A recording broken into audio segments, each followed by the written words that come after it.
Nanti kemudian ada pihak-pihak yang tidak mewakili masyarakat Indonesia, tidak mewakili umat Islam, yang sengaja menyerahkan saya.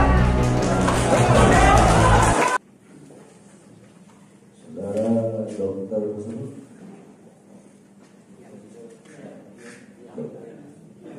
saksi ahli Ian Yohanes, Ian Yosef, Mateus Elkuan,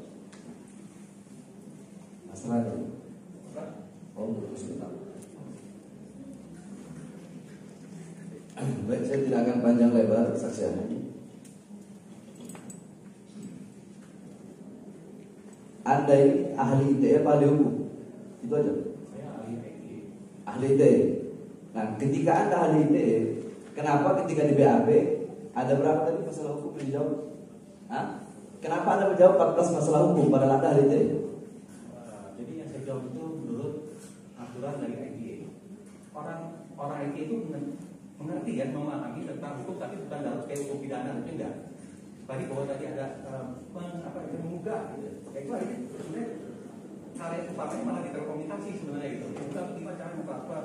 Ya. Berarti ada kaitan kan antara hukum dengan ITE berarti. Saya bilang mengenai seluruh kehidupan manusia. Iya, saya paham semua kehidupan. Berarti antara ITE dan hukum ada kaitannya.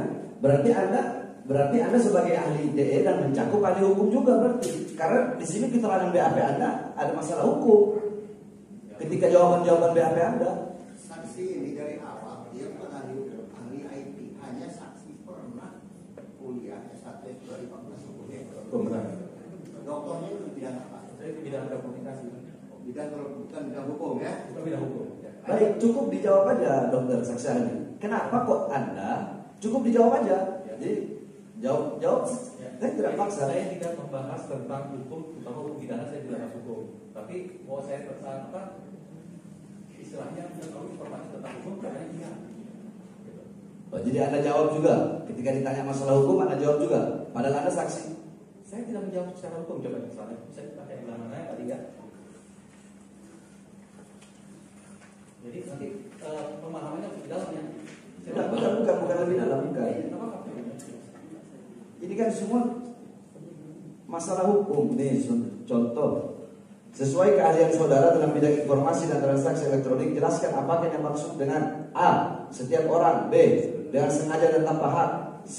Menyebarkan informasi. D. Menimbulkan rasa kebencian sampai akhir. Nah di sini Anda jawab A. Setiap orang adalah perorangan. B. Dengan sengaja dan tanpa hak. Dengan sengaja adalah pelaku memahami serta menghendaki. Tanpa hak adalah tiada memiliki alasan hukum yang sah. Ini kan masalah hukum semua. Jadi begini, kalau di mahasiswa kemudian itu tadi, Anda hati-hati ya dengan pasal 24, pasal 27 dan sebagainya itu ada. Setiap orang itu bisa kena ke siapapun, bukan orang Indonesia, orang itu kan orang luar. Karena disebut itu warga negara seterusnya. Jadi itu kita harus paham untuk menjelaskan tadi. Iya, berarti kan ITE itu kan tidak bisa dilepaskan dari hukum kan begitu kan? Jadi Artinya ada orang ahli IT, tapi memahami juga hukum. Iya, kalau ahli ITE pasti paham hukum. Jawabannya Iya, makanya. Iya.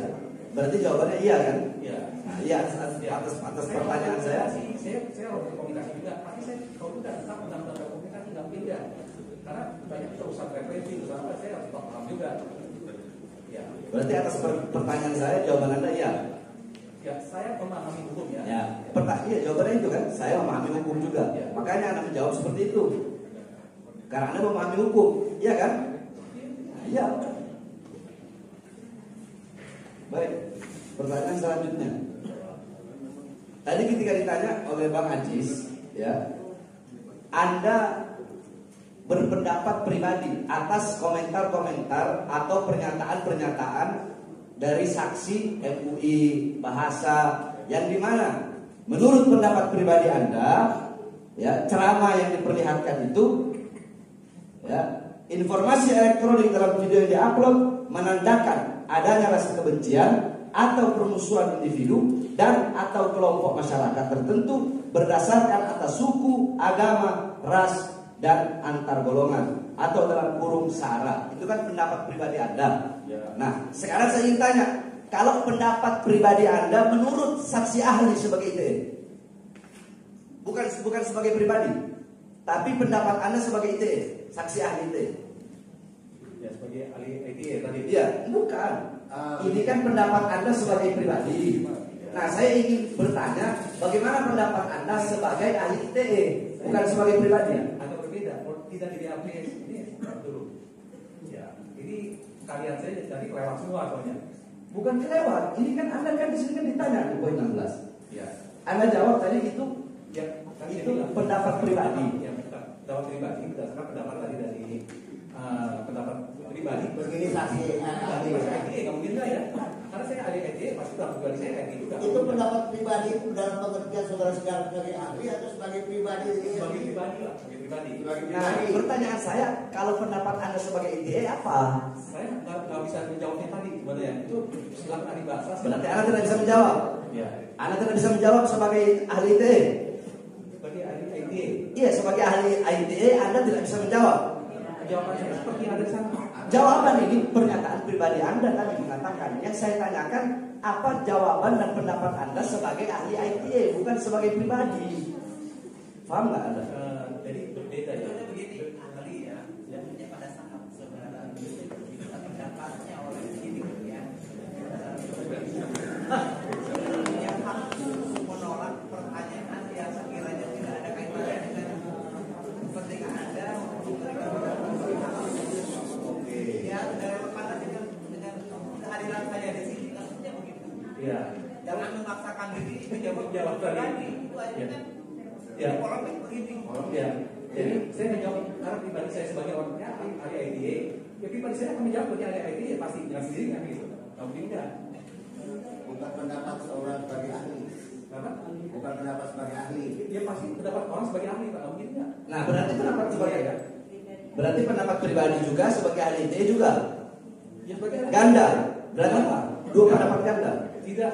Jadi kalau pribadi saya sebagai tadi dia bilang tadi bahkan datang pendapat pribadi sama dengan karena saya sebagai ahli ITE sudah sebagai pribadi saya akan menjawab sebagai pribadi saya akan menjawab Artinya bahwa jawaban saudara itu dalam kapasitas sebagai ahli. sebagai ahli. Oke.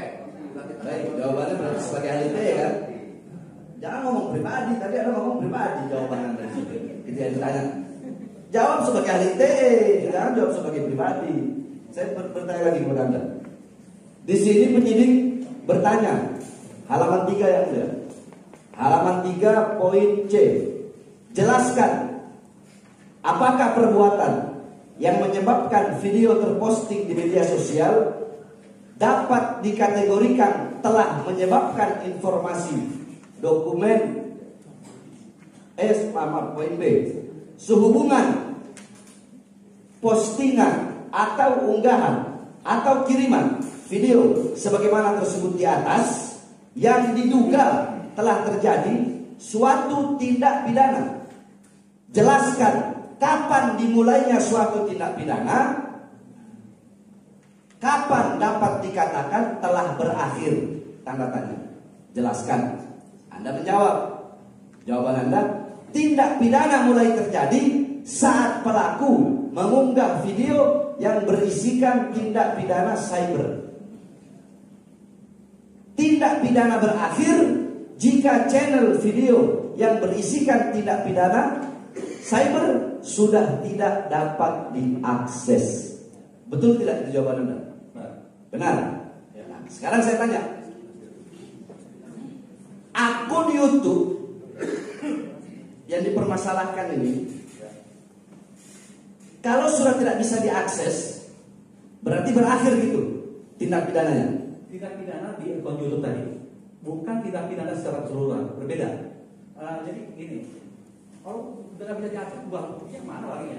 Di pakai yang lain, ternyata masih ada jejak. Kita pakai seperti begitu. Enggak, yang berakhir tindak pidana apa?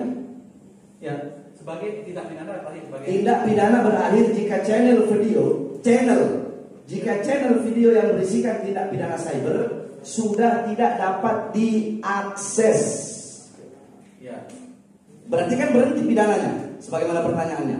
Ya. Kalau sudah tidak bisa diakses, berarti tindak pidananya berhenti dong. Kan begitu pertanyaannya. Tindak pidana dengan tadi ya, dengan alat buktinya, alat bukti. Anda tidak berkata alat bukti di sini. Anda berkata tindak pidana berakhir jika channel video yang berisikan tindak pidana cyber sudah tidak dapat diakses. Bukan ahli pidana, kalau gitu silakan aja ke ahli Nah, pidana. Oke, Ya, ya. itu pertanyaannya bukan kapasitas saksi. Iya, Ya, bukan. jadi, Ini jawabannya. Nah, Ya, kalau- pertanyaannya, pertanyaan saya ingin bertanya kepada jaksa, apakah Tatang Rustandi channelnya itu masih bisa diakses atau enggak? Enggak, saya ingin bertanya kepada jaksa, masih bisa diakses atau tidak channel Tatang Rustandi? Masih bisa diakses atau tidak? Saudara tahu nggak ahli? Ya, ini pertanyaan kepada jaksa atau ke ahli? Ke jaksa. Ke jaksa. Karena ini kan ahli dari jaksa. Masih bisa diakses nggak sampai sekarang? Tolong dicek. Masalah Masih bisa? atau tidaknya saya belum. Oh ya udah, cek. Kita cek aja. Masih bisa diakses. Ahli ya, ini begini aja ahli ya. Ahli ketika saudara diperiksa sebagai ahli penyidik ya. Apakah pada saat itu panel ini ya yang tadi itu masih bisa dibuka kan? Masih bisa dibuka. Kalau sekarang masih bisa dibuka kan? Kalau sekarang itu tadi dicek ya masih bisa dibuka sih yang ofisialnya. Masih bisa dibuka juga. Ya. Apakah komentarnya bertambah enggak? Saudara enggak, saya tanya itu apa? Ya, jadi masih tidak pidananya masih ada sampai sekarang gitu. Di sini tindak pidana siber apa? Jika channel video yang berisikan tindak pidana siber sudah tidak dapat diakses, berarti tindak pidananya berakhir. Tergantung istilahnya, kita kan ada lokus delikti, ada waktu ya, waktu kapan. Jadi waktu diperiksa masih belum berakhir, berbeda. Jangan nanya sekarang. Jadi nanya pada saat saya diperiksa, jawaban itu waktu saya di BAP. Jadi bingung ya, seperti apa pada saat waktu di BAP. Jawaban saksi waktu saat di BAP. Baik, saya tanya Pak. Sekarang pertanyaan saya. Tadi Anda berkata ada lembaga yang mengawasi kekerasan pornografi. Betul? Ya, ada lembaga itu. Lembaga itu mengawasi semua media sosial, YouTube, Google, Instagram, TikTok, apapun itu. Apakah lembaga itu mengawasi semuanya? Jadi bukan mengawasi semuanya, dia membuat filter ya, memfilter, mengawasi berbeda dengan filter. Ya, mengawasi, wah, banyak banget. Baik, cukup memfilter. Ya. Apakah YouTube termasuk juga di filter? YouTube saya nggak tahu, karena saya bukan di lembaga tadi, lembaga tadi. Anda ahli ITE. Ya, tapi apakah dia semua tadi informasi banyak? Soalnya saya bilang informasi. Ya, informasi banyak, ada di YouTube, ada di Google, ada di terusnya. Yang saya tahu dia di engine-nya, di search engine, di Google ya, Google search engine mencari sesuatu. Nah, nanti bahwa yang tadi biasanya pornografi, soalnya pornografi yang udah ada. Itu kita. Kalau urusan konten tadi saya bilang kadang-kadang Saya bukan ngomong konten. ya. Di sini kan ada lembaga yang mengawasi kekerasan pornografi. Itu bahasa Anda yang saya cari. Ya, ada Kominfo. Ya. Terus harus ada permintaan. Benar. Iya kan? Ya. Harus ada permintaan agar dihapus akun tersebut Ya. atau di banned lah bahasanya atau diblokir atau apa, harus ada permintaan. Ya, di suspend. Ya. Nah, pertanyaan saya, kalau memang ceramah saya dalam video YouTube tersebut berisi provokasi, bisa membuat keonaran, bisa membuat terjadi kegaduhan, kenapa sampai sekarang Kemenminfo itu kok tidak membanet, tidak memberhentikan, tidak tidak mencabut akses YouTube dari Tatang Rustandi? Kenapa masih bisa diakses? Bagaimana pendapat Anda? Bukan loh, saya tidak. Bagaimana pendapat Anda? Apakah sudah ada yang mengadu ke Kominfo? Berarti tidak ada yang mengadu kan? Ya. Atau mungkin yang mengadu sedikit? Enggak, saya tanya pendapat Anda. Saya nggak tanya kepada Anda karena saya tahu Anda ahli. Masa ada yang mengadu ke Kominfo gitu ya? Kalau sepanjang nggak ada yang mengadu, Ya, biar aja. Berarti yang mulia memang ada pihak-pihak yang tidak mewakili masyarakat Indonesia, tidak mewakili umat Islam yang ingin sengaja memenjarakan saya. Terima kasih saksi ahli. Mohon maaf, bahasa saya memang begini. saudara ahli ya, jadi jangan pengacara juga. Ayo, saya tanyakan perkataan. Mohon izin.